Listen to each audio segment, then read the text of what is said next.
Well, welcome to Martini Time. It worked. Facebook Live. This morning I was going to do my talk and it was all set up and wouldn't take live. And Facebook was all kind of messed up, and I think it must have been the overload of Harvey, So anyway, so I've been kind of like looking forward to this talk all day, but not for the martini, but then it's okay. No, I wanted to talk about the movie we saw last night, Inception, with Leonardo, and a dazzling, breathtaking movie. I hope you have seen it. If not, I would see it. But let's talk about it. So, the basic story of Inception, and the title of this is the Zen of Inception. Okay, so the basic story of Inception is that there is a dream team, literally. They hook up and go into another person's dream, and they create the architecture of the dream and go into the dream with that person and manipulate the dream of the other person. And so they had a contract. They had to go down to the bottom layer, to the subconscious, and plan an idea that would change that person's outlook on life. Primarily, the son was taking over a huge business, and they didn't want him to globalize the market or whatever. But that's not the point. The point was the team goes in, and they have to go down through 3 dream within a dreams to get to the subconscious, to get to the lockbox. You remember the lockbox? Or the hurt locker? They got to get down to the bottom, the ground, and they got to get into a little safe in there, and they got to put in another idea, and then they got to get out by going back, waking up through the layers, all the time fighting the dreamer's subconscious. He's got little defenders down there trying to keep interference in his dream, you see. So they have to fight through the levels. Very great action. But the point is, they go down and they make the operation and they get back up. And I really kind of like get off on movies like this, especially science fiction, because science fiction are great wisdom movies, because they you can relax your defense mechanisms. Oh, it's not real, it's science fiction. So you kind of like, you don't have your, wait a minute, this can't be real. So you relax your defense mechanisms, then it gets in. So excuse me, metaphorical movies are inception movies. They plant an idea, hopefully a spiritual idea. Or they could plan a movie. I want to get up and beat the shit out of somebody. I don't know. See. So yeah. So we want. The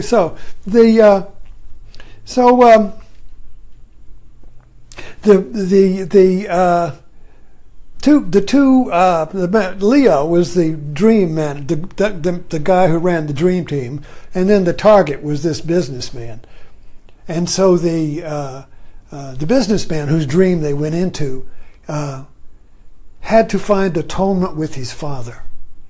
His father had died, and he thought his father was disappointed in him.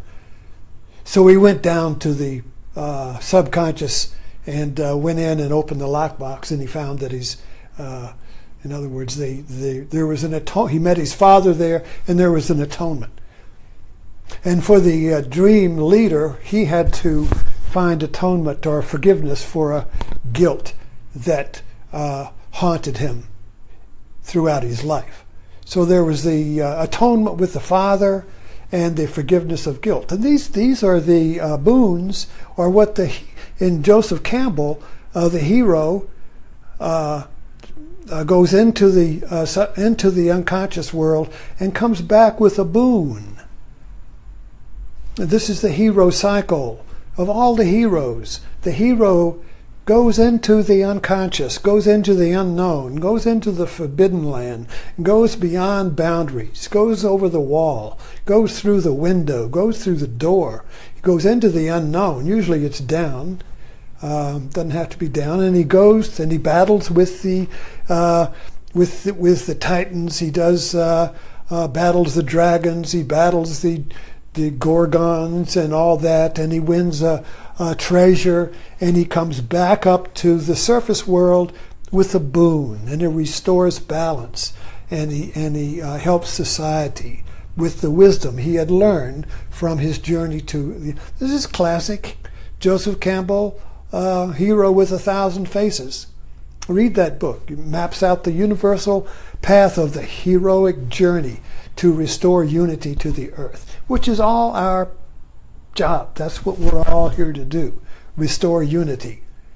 Restore, heal the fragmented in our personal lives, in our relationships, in our marriages, in our children. It's all about restoring unity and healing the wounds and healing the fragmentation. Atonement with the Father is not only atonement with your personal father, but atonement with God, and then God is a metaphor for the world. So atonement means atonement or unity with the world, your world, so that you're okay and your world is okay. And guilt means, the forgiveness of guilt guilt is separation. I turned away from unity and I'm guilty. So the forgiveness of guilt turns you back to unity. So both of these ideas, atonement and forgiveness of guilt, are about unity. Now I want to share something with you, because I when I was watching this movie, or this morning when I was getting ready to talk about the talk that couldn't go on, I realized something, that I had an inception happen in my life. And I'm sure all of us have had an inception, where you get suddenly an idea comes up from nowhere that solves your problems, that gives you a new business, that gives you a new relation. Romantic love is an inception. Suddenly the idea comes up, I'm in love. Or the idea, I'm going to marry that person. Or the idea when you're a child and you see somebody doing something, an artist, a truck driver, I don't care, and you know, I'm going to do that. That's what I'm going to do. See, that is these are not thoughts or concepts. These ideas are with a capital I. These are like platonic. These are like world-shaping ideas. These ideas create a reality, create your life, and then you live in it. All of the great businesses were created by a world-changing idea, and we're still living in them. I just wrote about this. I saw a documentary the other night about buffalo. Now, when they had the Erie Canal, and all this grain was coming from the Ohio, going down the Erie Canal, they had to store it in Buffalo so they could put it on the ship. So they created these huge silos, had all this grain. So the guy who started General Mills had an idea for cereal. So he created General Mills, and cereal was invented. Now go to Walmart and look at all the cereal. And it all came from that single idea of turning grain into cereal. So we're living in the single ideas that shape the world. Where do these ideas come from, you see? They're inceptions. And it's not like somebody goes in and plants the idea. Well, you might say, well, God or Jesus planted it in me. You might say that, you see. But the way I look at it is that at the ground, at the subconscious, at the ground of our being, there is a pearl. And it is a unity idea. Now this unity idea takes the shape or sees unity everywhere. If you're a hammer, all you're going to see is a nail. Heard that before. If you are a unity idea, you're going to see unity everywhere. Creatively.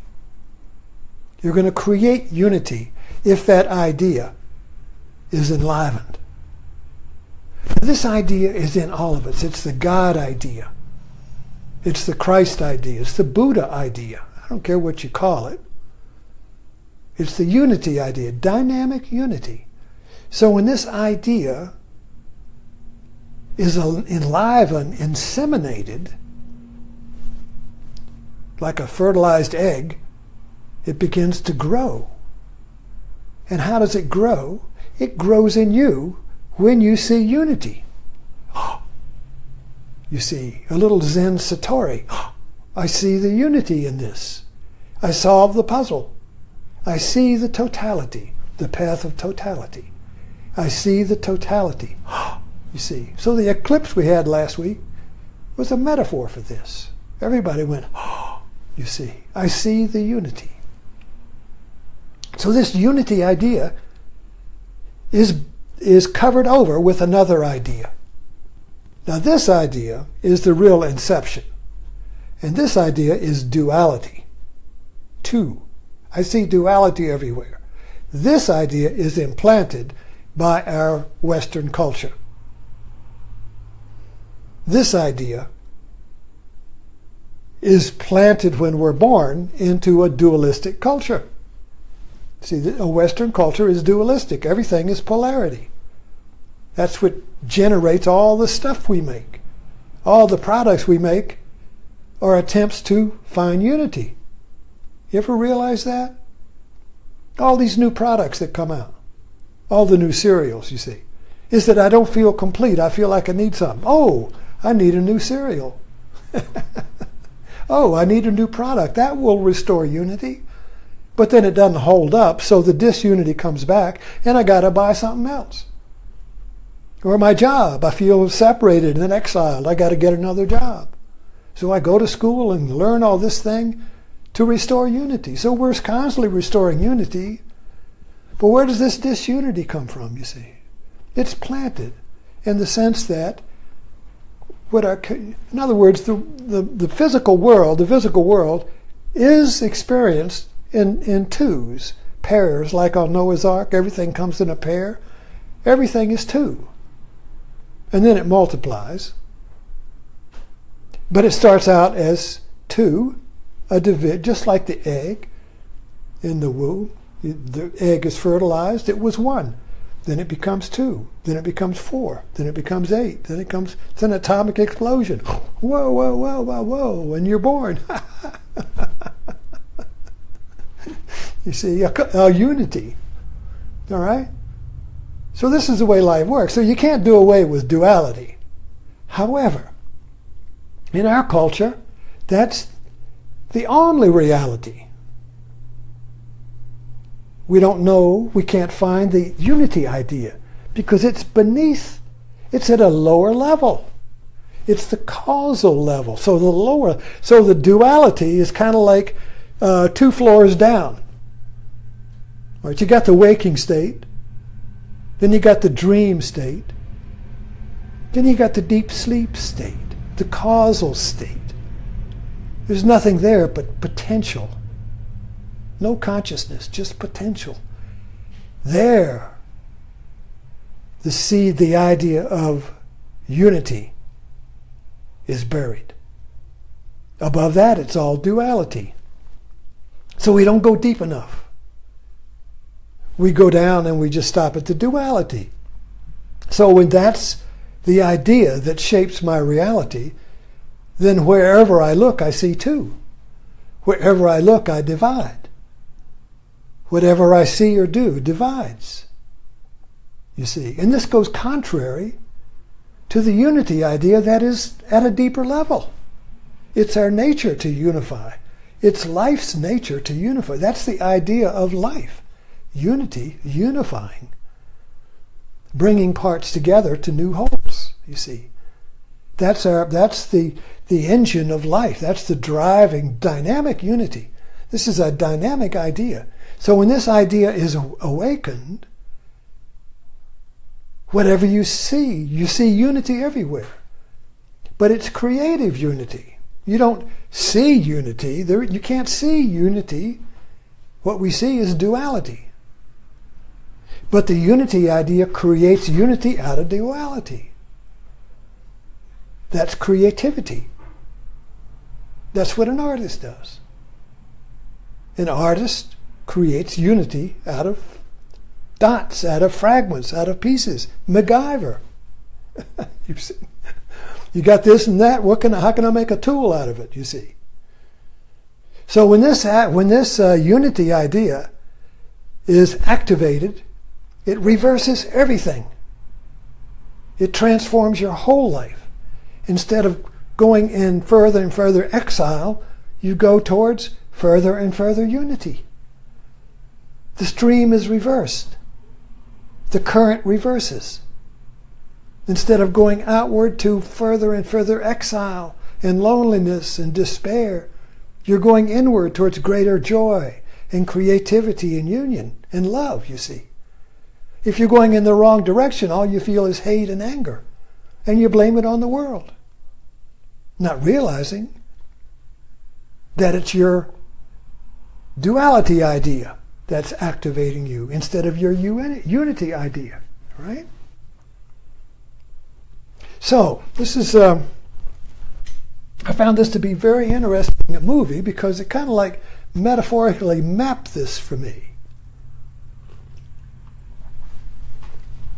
Then I was going to share an experience.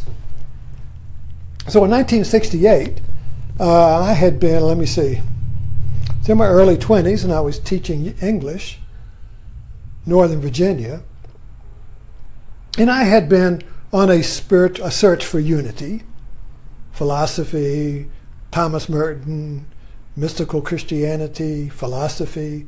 I hadn't gotten too much into the Eastern teachings. And so somebody gave me a tape of Krishnamurti, who, where is Krishnamurti? Here's Krishnamurti. I think most people are familiar with Krishnamurti. He taught for a long time, and Facebook is full of his quotes. He's a wisdom teacher. He never became a guru. So he was always the Buddha sitting under the oak tree, just having dialogue. So anyway, I had a tape. I didn't know who he was. So I put it on my earphones and I went to sleep. I had an inception occurrence. An idea awoke, implanted, I don't know. But an idea awoke, was activated. The idea of unity. And when I woke the next morning, I was not the person I went to sleep with, or the personality I had, which was an exiled personality, which was a person on the outside, a personality on the outside looking in. You know, that feeling of being outside of yourself, that feeling of being exiled from your own experience, that feeling of being always looking for something to complete you, that nothing is just quite fulfilling, it's always missing something, that angst, that quiet desperation that Thoreau said the modern man is in, that sense of separation, you know, it's a nagging background feeling you never can get rid of. You're always observing and checking to see how you're doing. Are we there yet? Are we there yet, you see? Is this it? Is this it, you see? Will this end the pain? So I had that rather intensely. So when I woke up the next morning, it was gone. I was in unity with myself and the world. I looked in the mirror and I just broke out laughing. I recognized myself. I just broke out laughing. And suddenly all the energy that had gone into the angst was liberated energy. And I began to feel, not intellectually, but I was in unity with everything. Fearlessly. Began doing yoga, sitting in the lotus posture. I didn't know what yoga was. I began to read poetry as if I read Walt Whitman, as if I was writing Walt Whitman when he spoke it. I went to school to teach, and the whole hall was filled with glowing eyes. I could see the light of their consciousness. The whole hallway was lit with glowing eyes, you see. It's an amazing thing. I knew who I was. I knew that God was my Father. I was the Son of God, you see. But not a special son, just that not an idea, not a belief, not a conversion, not a religion. No, no, no. This was below that. This was in the essence of one's being, you see. It was a transformative idea of unity that was suddenly inseminated or awakened, you see. And so this unity, this experience, it wasn't really an experience, this state of being lasted a week or so, began to fade. It's kind of like your new kitchen. You get a new kitchen and you compare it to the old kitchen that you just got rid of, and you got the new kitchen. Oh, wow, you want to show it to everybody. It's so bright and so beautiful. But then after a while, it becomes your everyday kitchen. So the energy of the awakening, a lot of it comes from the sudden contrast with what you were before. A new car. Oh, wow, wow, wow. You see, it's just my car now. So, all right? But anyway, this inception created my spiritual journey so that I could make this inception, this unity, my everyday mind. So my life has been kind of like the story of the frog. If you put a frog in water and you turn the temperature up very, very slowly, slowly, slowly, the frog will not leap out of the water until he's boiled. That's the story. I don't know. But that's a good metaphor. The frog will not notice the heat increasing until he's boiled. But if it were sharp, by just a minuscule, he'd notice it and jump. You see. So spiritual practice, meditation, the Dharma path, the path of totality, if it's awakened in you, will be kind of like turning the Dharma up slowly so you don't have any of these huge, mind-blowing, nothing, you can't stop them if you have them, but if you do have one of these huge mind-blowing spiritual awakenings, it quite often causes a kind of a train wreck. Or an inflation of the ego, because the ego has not been eliminated or made transparent. The ego is never eliminated. It's made transparent. So that idea of duality that I talked about, that's the ego. Can't do away with it. It's going to see me and it. You can't catch a bus. You can't do anything unless there's me and it. I and it, you see. That's the way the mind works. But what the unity idea from the heart, when that is awakened, the duality idea becomes transparent. So you see unity through it. You see unity through the duality. And it always comes as a, oh, Satori. That's Zen. I see the unity in the duality. Idea, it's creativity. That's why I wanted to rush here to talk to you about this and share this with you, you see. So, because I see the movies are metaphors for unity and duality. There's an inception in these movies. But it's metaphorical. So you have to keep letting the movie turn up the unity in you like the water under the frog, you see. You can't say, oh, it's just a movie, you see. Which is what duality says. Oh, it's just a movie. It's not me.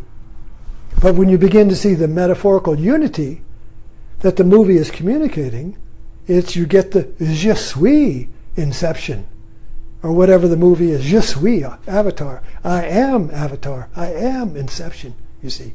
That's the unity. I am this art. I am this poem. That's me. I am this. And the experience of I am this is unity. It's not like I'm thinking about it. I am it. But metaphorically, so you don't fall into the ego trap of inflation. See, the ego, unless it's transparent, will grab hold of unity and claim it for itself. Oh, I'm special. I'm enlightened. Follow me. I'm the one without a second. You see, so this duality cannot be removed, but it can be seen through. When inception happens, and the idea of unity is enlivened in you. So anyway, thank you for dropping in, and I'll see you in the morning, if there is a morning.